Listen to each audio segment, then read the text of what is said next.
Restaurant outings, awards, even going away parties for interns. Tonight, KXAN uncovers more than $600,000 in questionable spending at Austin Energy. KXAN lead investigator Chris Willis is here live to show us what he found. Robert, good evening. Austin Energy says it needs another $127 million a year to cover its basic operating costs and pad its reserves. The city-owned utility wants to raise your rates, and when spending public money, every penny counts. So tonight, we're investigating how they're spending your money. It's just simply we need additional revenue. We've cut the budget as much as we can. We're operating as efficiently as we can, and we just need additional revenue. Like it or not, your electric bill is going up. Austin Energy says they need more money. Almost a year ago, Austin Energy's CEO told KXAN there is no way around it.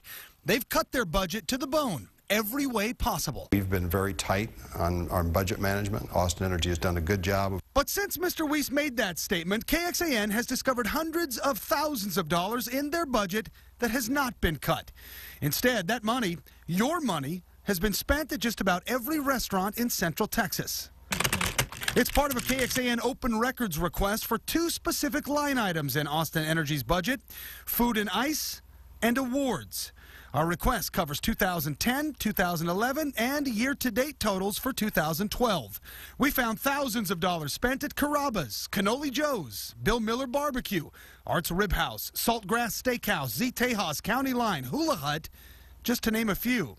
There were team outings and thousands more spent during work hours at Dave & Buster's, Main Event, and Broken Spoke.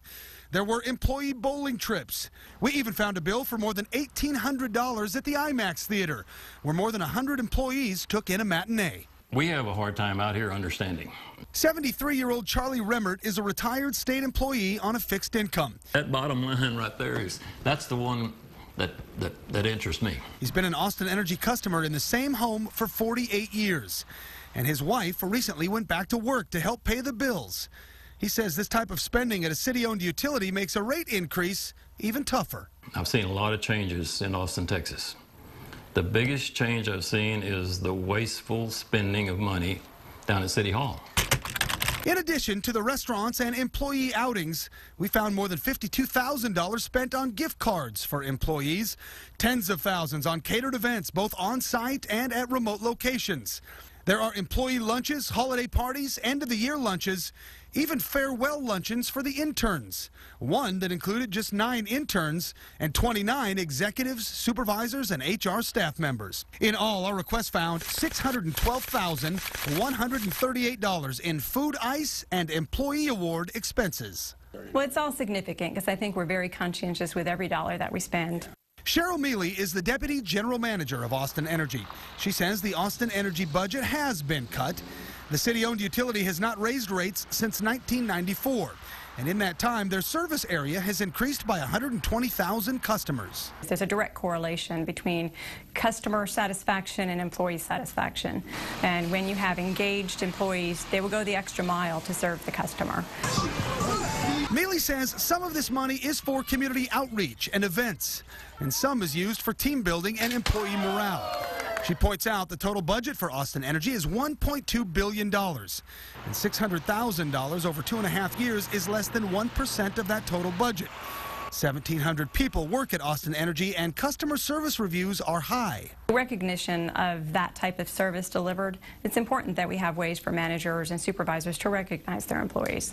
Every single line item needs to be looked at closely. Consumer advocate Paul Robbins says he believes morale building is important and does believe some of the employee spending is justified, especially for the lower wage workers.